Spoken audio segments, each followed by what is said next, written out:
am Dr. Marlene Siegel. What I'm going to do for you guys tonight is I'm going to show you a more tangible way to see what it is that we're creating with this technology. And it's no longer a question about whether or not we can get rid of some of these toxicities. It's really about how are we going to mitigate it. And that, I think, is going to be what's going to take us into the future.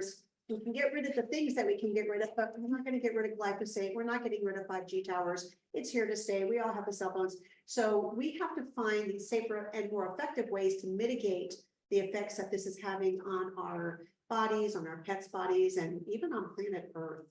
So I'm going to do this through live blood analysis. Now, before we get into the actual presentation, I really want to make the emphasis that aging is not a disease. We get older, but that doesn't mean that we have to age in a very unhealthy way. And as I approach my 70s, I refuse to accept the fact that, oh, we get old and things fall apart. I am on no medications. I have no health challenges, and I don't plan on having any because I'm really careful about what goes in and on my body, what's in my environment, what's in my mind.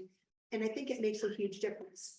So, despite the fact that in our modern world, we have a pill for every ill and a diet for every disease, we are seeing these rates of abnormality in our pets. This is a 10-year-old statistic, guys. Cancer in dogs, 1 out of 1.65. It's nearly 100% of the animals that we're seeing age irrelevant are getting cancer. They say cats were 1 out of 3. I think that's highly underreported. And then when we add obesity, autoimmune disease, arthritis, allergies, and gastrointestinal disease, truly almost 100% of the animals we're seeing have some form of chronic degenerative disease. What's even more alarming is that pets are living 7 years shorter than they did 20 years ago. Now, with all this modern medicine, you would think we would have more longevity, but it's actually opposite. And a lot of that has to do with the toxicity that we're enduring. And then the other point I want to make is that in the allopathic world, in the Western world, they rely on antibiotics to fix everything. Even if it's a virus, which we know doesn't get treated by antibiotics, your doctor isn't going to even question what you have or what the pet has, and they just give them an antibiotic. And people are so used to that they go to the doctor expecting that. But we're not going to have antibiotics in about 10 more years. And this was from the AMA. There is such a high degree of antibiotic resistance that it's going to be more of a crisis worldwide than cancer. So we really do have to find safe, effective alternatives. And part of that is, can we live a healthier lifestyle? How can we mitigate the things that are causing the disease? And I love this cartoon because here this guy has been to every doctor in the world, and this poor doctor goes, we've exhausted all conventional measures. One last desperate option is to put you on an alternative natural medicine that has a 96% success rate. We have so many of our pet clients, and I hear it in the human world as well. They go in, they have their standard testing, the CBC, the chemistry, the thyroid, the urinalysis, and their x-rays, maybe even an ultrasound. And all the tests come back normal according to the averages. And they're told, I'm sorry, there's nothing wrong with your pet, or there's nothing wrong with you. Maybe it's all in your imagination. And then it gets bad enough that you get sent to a referral specialist. And in our world, when the referral specialist runs out of things to do, they recommend euthanasia because their toolkit doesn't really offer them anything else to do. So we have the standard toolkit in Western medicine, but we're seeing so many more things. You know that old adage, if the only thing you have is a hammer, then everything looks like a nail. There's a lot more out there than nails these days. And so we have to have a different toolkit. We have to be able to meet the complexity of disease that we're seeing today. And that requires a larger toolkit. And it means that we need to step out of the little box of Western medicine. Don't get rid of it. Like, we're not saying that anything there is bad. I'm just saying that it's not enough to just do symptom suppression. We need to actually fix and identify the root cause of the problem. So this is the 5 keys to healing that I use. And I want you to understand that with every case I'm about to show you, this is the principles that I use. I use it for myself. I use it on my healthy puppies and kittens, and I use it on my cancer patients. And step number 1 is we got to stop doing the things that are causing the problem. And I know that sounds really simple, and it really is that simple. And it's the toxic food that we're feeding our pets. They're not eating a species appropriate diet. It's the toxic water that they're drinking. It's the EMF in the environment. It's all the chemicals and hormones and pollutants that are in all the products that are touching our skin and going in our bodies. So we really need to address that level of toxicity and either control what we can control and mitigate the rest. And number two are essential nutrients. Now, I know we look at our bodies and we don't really understand or pay attention to the fact that we are one big biochemical vat. And what runs our metabolic pathway are essential nutrients. These are the cofactors that actually make our bodies work and our metabolic pathways work. We know that in today's world, our food is nutrient depleted. It's not even a conversation that we have to have. There's no argument there. The farming practices for so many years have not been regenerative, and consequently the soil is stripped and we just don't have these essential nutrients. And an essential nutrient is defined as the nutrient that your body cannot produce in sufficient quantities. You still need it, but you have to get it in your diet.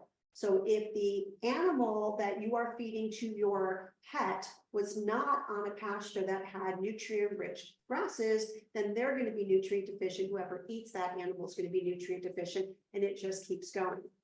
Number three is we have to heal the leaky gut. Number four is detoxification. And this is really, of all my fortes, I think this is where I'm most passionate, because I've been able to really appreciate that when the organs of elimination aren't working, even when we're doing good medicine, we make these animals a little more sick because they can't get rid of the things that they're trying to get rid of. So the 6 organs of elimination are the kidney, the colon, the lungs, the liver, the skin, and I'm going to lump the lymph and the fascia together. That's the organs of detoxification. We need to make sure that they are working. We're just exposed to so many levels of toxins that our bodies were not designed to handle, that we have to support detoxification. And then the mitochondria, we need to have mitochondrial biogenesis, a very big fancy word. That means we need more of them and we need them to work better, because they not only produce the energy in the body, but they also create the communication between themselves and the microbiome. And that is what turns on and off the genetic information. And we're going to be talking about live blood analysis, and there's 2 different ways that live blood is done. There's dark field microscopy, where the background is dark, and I don't do that one. I do light field microscopy.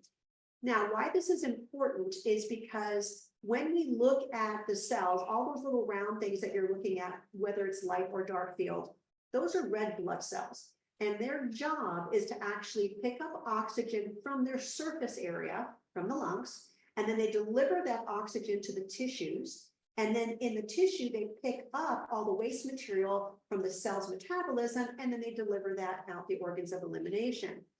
Well, it would make sense to know that they need their surface area to be available, kind of like if you took a tennis ball and you dumped an individual tennis ball in a bucket of water, all the water is touching around that tennis ball. But if you pack in all the tennis balls you can possibly fit in that bucket, then the amount of water that's actually touching an open membrane isn't that much. And that's what's going to be a problem, and we're going to discuss that. Now, there's a lot of people that have controversy around live blood analysis. And if you try to use it as a diagnostic tool, if you try to sell products like nutritional live blood analysis, I have a problem with that as well, because I don't think there's any data or science to show that that is a real way that we can measure deficiencies.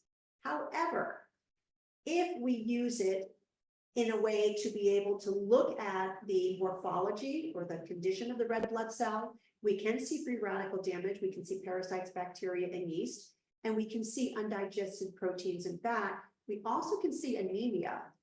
But the most important part that I use it for is to evaluate the 4th phase of water. Some of you out there who took science a long time ago, you're going to immediately say, what is she talking about? There's 3 phases of water. We learned that in school. No, there are actually 4, and I'll get to that on the next slide. But we talked about why these red blood cells are so important in order to deliver oxygen and get rid of waste material when they can use their surface area. This is a condition called Rouleaux. And I never really understood what was causing this. And Dr. Winter and I were taught that Rouleaux is normal in horses and cats. And I will tell you emphatically, it is not. In fact, I posted a case in a technician group and some guy actually made the comment, oh, Rouleaux is normal in cats. And I'm thinking, wow, a belief system? Yes. The truth? No. Because I can make this go away in a multitude of modalities in horses and in cats. So it is not normal. This is even worse than Rouleaux. This is almost called aggregation. And those are all supposed to be nice round blood cells. And you can see that they look more like cuboidal crystals and not a real white blood cell. This is a slide of an animal that has anemia. And the way we know that, scientifically defined, is that we have a lot of large cells and then we have a lot of small cells. And there's not that many cells on this slide. And by the way we make these slides, we take a fresh drop of blood, we put it on the slide, we put a cover slip, and we read it under 100x oil. So we're not adulterating it or staining it or doing anything else. We're really looking at the morphology of what's there. Now, the work I'm discussing is coming from Dr. Pollack, who is a very well-respected scientist at the University of Washington. And he's got tons of TED Talks. He's got a lot of stuff on YouTube. Again, very well-respected scientist who has really helped us understand the fourth phase of water. The fourth phase is a gel phase that lives between the liquid and the solid. And then he defined the space around the cell or the organelle as the easy water. And he called it easy water because it's the exclusion zone. And what happens is when this cell in the center, the little round part, let's call it a red blood cell, it forms this structured water or fourth phase water, which is a negatively charged phase. When it is expanded, it pushes all of the positive solutes into that bulk water. This is an extremely stable configuration, and that's how he's able to explain surface tension in the water where bugs can walk across it, and also why clouds are able to stay together without dispersing. So this happens in our body. But when we are exposed to things like EMF, toxins, hormones, chemicals, pesticides, many things I've seen just crush that fourth phase of water, contract it down, and now the cells can no longer separate from the other cells around it, and that's when we see Rouleaux. So now we're going to show you a couple of cases. This is a person who I did a study for a company, and they were wanting to see what the baseline was. We literally tested the person to make sure there was no EMF exposure at the moment I drew the blood. And then we took a fan that had a USB piece to it, so it had a lot of EMF. And we exposed the person, we drew the blood at that point, and then we gave them an EMF protection device, and 20 minutes later, we drew the blood again. So baseline, no EMF exposure, exposed them to the fan, and then within 2 minutes, we took the blood and looked at the differences, and then we did a protection, and then we did the blood 20 minutes later. So if you look at her baseline, there's a lot of Rouleaux, there's 2 to 3 cells together. And then when we did the EMF exposure, a lot more cells got stuck together. And that's that whole process of collapsing the fourth phase of water. And then when we protected her from the EMF, you can see that at least 80% of her cells have separated. And it turned out she was anemic as well. And when I mentioned that, she goes, oh yeah, I'm anemic. This next one is, this is actually a video. And you can actually see how agitated the cells were when exposed to EMF. And then they're much, much happier when we were able to separate them. This was another friend of mine, her baseline, really cruddy looking blood. And it turns out she actually had cancer at this time. And then we exposed her to the EMF, and you can see her cells in the center. So in the middle slide, you can see like her, she really crushed that fourth phase of water. And then we did the protection, and her blood was able to separate out decently. So it was better in each one of these cases, it was better than where we started from. So this was a racehorse, and I did a study where I did 6 horses in a barn. We did their initial baseline study, and then And you can see every single horse that we did looked like the initial baseline study. And then we put a device on the horse, we breathed them, that's where they run around the track. And then when he came back in, I did the blood, and we could see that his blood cells had separated. And then I waited 165 minutes, still wearing the device, and I did the blood again. And you can see a dramatic change. So again, these are videos, so you can see that it's not artifact. This was really the blood. When we get that really bad looking blood, I make anywhere from 4 to 8 slides to make sure it's not artifact. And that was legitimate looking. Then I left devices on the 6 horses, came back a week later, all of the horses looked like this. But what was really interesting is I went to do 6 new horses in the barn, and they all looked like this. And I couldn't do another study because they had all entrained to the devices that were on the 6 horses that I started with. So I thought that was really interesting. Now, this was a dog on the left that came in, ain't doing right. We call it ADR. And you can see the blood cells were kind of stuck together, not looking really great. And then we did a PEMF device. I just want to show you how many different things can actually affect the 4th phase of water. And you can see in literally 24 hours, the blood totally different. This was a case I did of a dog before giving rectal ozone. And on the left, you can see a lot of aggregation in Rouleaux. We gave rectal ozone and then 10 minutes. And the only reason it was 10 minutes, it took me that long to give the ozone, put my stuff away, go get a needle, come back, set up the slide. And now you can see a dramatic difference. And these cells literally have beautiful energy, and they're really nice morphology. You can just see that they, even if they bump into another cell, they don't stick to it. You can actually see them bumping and then just sliding right off. This is Popcorn. We're going to see Popcorn twice tonight, but this was Popcorn. He had inflammatory bowel disease. This particular day, he was vomiting, not eating. He had diarrhea. I'm doing a assisted lymphatic therapy on him. This is a device that produces a microcurrent and inert gases and negative ions. And I do it all over the body. This was his blood on the left before I treated him. And then on the right was immediately following the lymphatic therapy. And that is such a dramatic difference. Just love watching that. This is little chunky 2-year-old kitty cat that had gone to a referral center for itching, and they gave him a shot of steroids. They used depomedrol, and less than 1 week later, the cat went into heart failure. I'm not saying it was due to the depomedrol. We don't really know what triggered it, but he went into heart failure. So the owner came to me, wanted to have something other than what the referral center was offering in the way of drugs, and the cat wasn't doing it, didn't feel good. So on the left-hand side, this is where I started with the live blood, and you can see not terrible Rouleaux, but not great looking cell morphology. On the right-hand side is after his very first treatment of lymphatic and our PEMF device. And what was more interesting than this is that clinically, he started eating, having more energy, he felt better. And every week when we do his treatments, he continued to make progress. When he went back to the cardiologist for a follow-up, the cardiologist did not know how to explain why his heart was improving. This was a cat that was very, very sick when it came in. And on the left, it really kind of looked more like a mosaic of crystals. It didn't even look like blood. We used our PEMF device. On the right-hand side was after 1 hour. And it still has Rouleaux, but at least we can recognize the cells now. This was before day 2 treatment. We did 4 consecutive days. And then after day 2, we could start seeing some individual cells, but it wasn't great. The magic was after our 3rd treatment.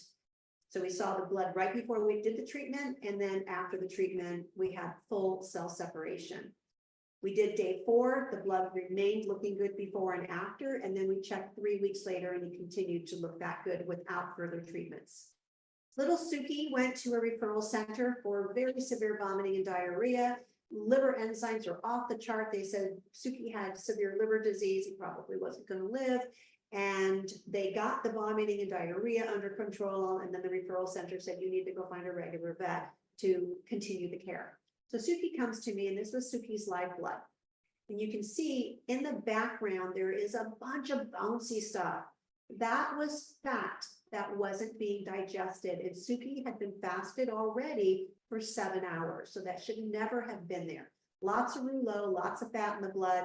When I checked the triglycerides, they were 2,514. And that is exceedingly high by anybody's standard, human or otherwise.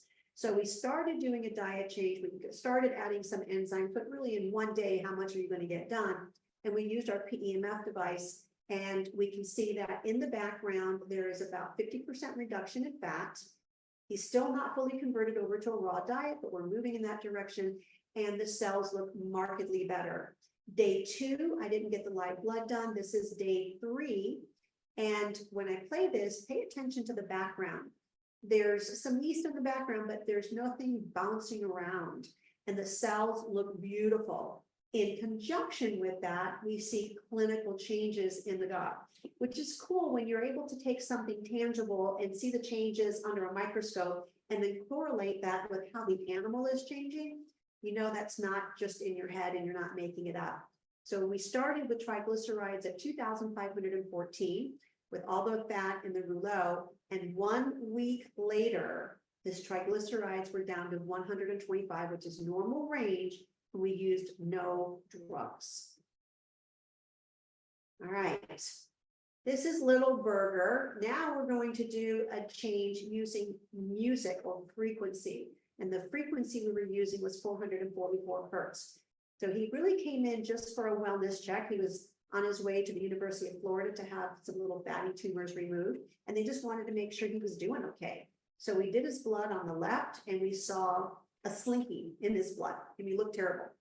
And then we did the music, and immediately after 10 minutes of music exposure, his blood separated. So my point here is to show you how many things can actually affect that 4th phase of water, which makes a huge clinical difference. This is Ratchet. He was 6 years old, a male neutered bully. He went to his vet because he had broken a tooth. The vet took the tooth out and it didn't stop bleeding. So they sent him to a referral center. The referral center did a workup and they diagnosed him correctly on a needle aspirate of his spleen and an ultrasound with having splenic lymphoma. So it's cancer in the spleen. This is literally how this dog came to me. He felt terrible. He had no energy and he didn't want to eat. This was his blood on presentation. Again, kind of like the cat. It just looks like sludge. And we did our PEMF device because I didn't know Dan yet. And in one treatment, we can start seeing the cells are breaking down to smaller clumps. We treated him for 4 days every week. And at the 3-week mark, we were able to get the cells to separate. And that's when he clinically started to make a big change. He started having more energy. He was feeling better. And then we were doing a lot of other therapies between IV therapies and photodynamic therapy and many other things, diet changes.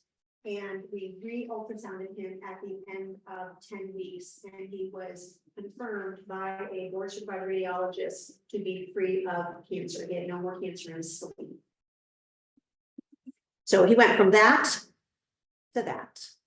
This little Michael, he was just eating processed foods and he wasn't doing well. And we did this change with our vitamin mineral mix. So just nutritionally able to separate the 4th phase of water. We started him, it was about a week before we retested the blood, and you can see a dramatic change. This was a snake bite. This is one of the few times in Western medicine that they actually do live blood. And this are epinocytes, and this is a hallmark of a snake bite. All the blood cells get these little ridges and spikes on them. We did our treatments, including laser, including ozone, including antivenom. And within 18 hours, not only was the blood better, but all the swelling was down on the right-hand side. You can see 36 hours. She recovered fantastic. Here's popcorn again. When Dan came, we wanted to actually do some cases together and see. So we were testing the 4-inch tower, the 5-inch and the 7-inch tower. So he is going to explain to us what he's doing with the tower. Now, Alyssa, my daughter, is holding the tower in her right hand and just aiming it at popcorn. Get the sound. Oh, let's see. Well, I'll just narrate over the top. I'll do a voiceover. So now what we're doing, see what we have the light tower vertical.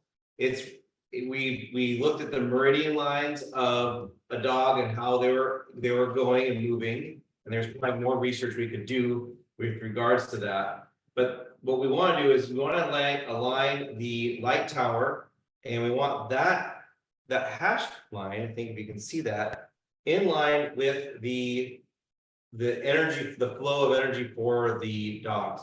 That's what we're doing. We're just treating the puppy. So we did 10 minutes, did the blood beforehand, and then 10 minutes after. And Popcorn is on a raw diet, he's on the larva supplements, but he's also in an environment where he's exposed to tap water, and she travels on airplanes a lot. This is a service dog for his mom. He lets her know when her blood sugar drops too low. And so he still has exposure to glyphosate and EMF and a variety of other toxics, things that in the environment. So here's his blood on the left, his pre-treatment. And even his pre-treatment is still a lot better looking than most of the dogs that we see on an average basis that are eating processed foods.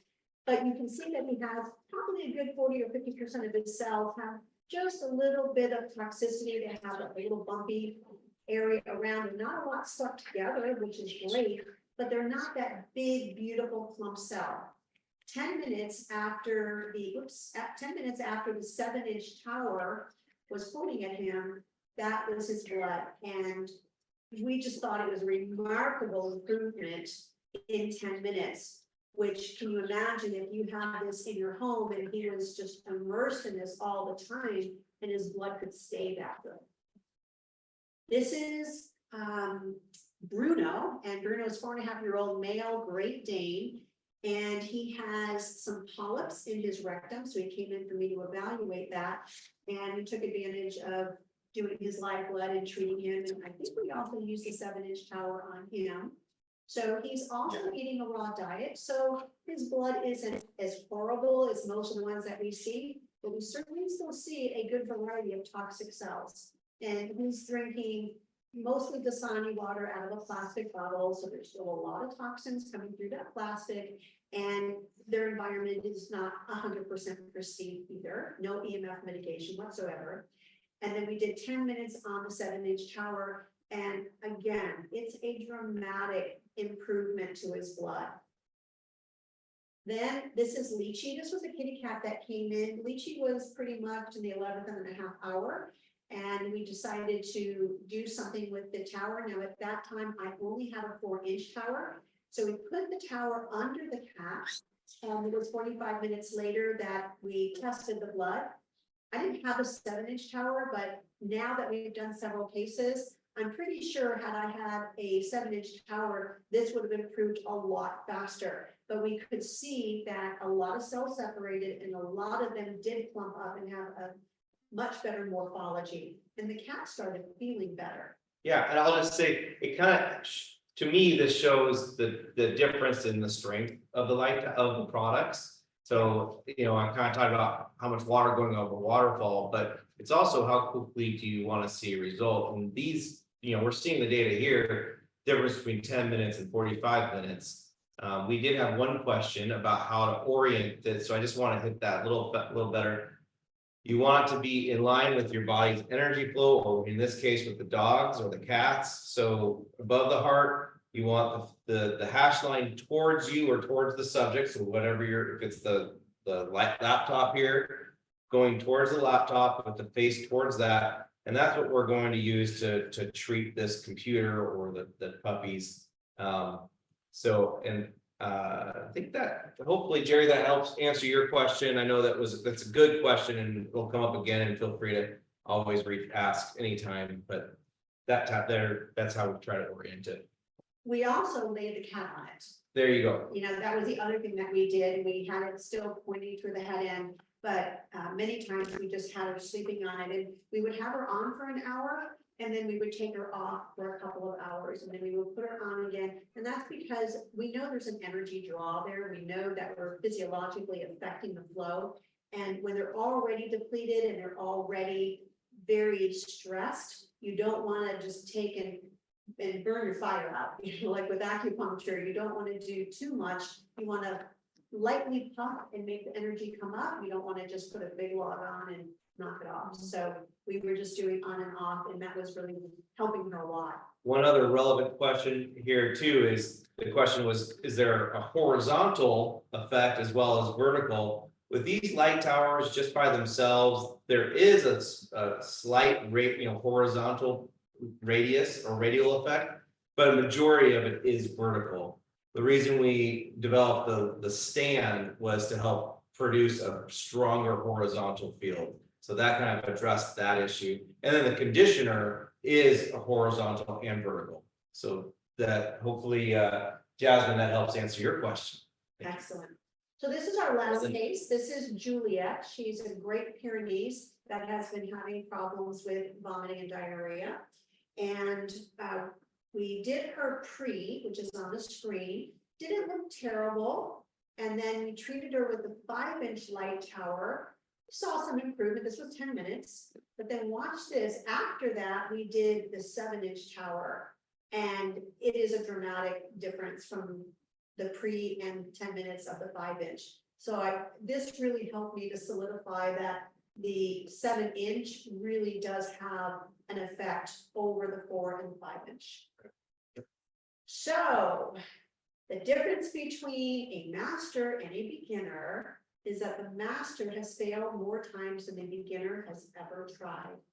The other quote that I really love is, if you can, you must, and if you must, you can.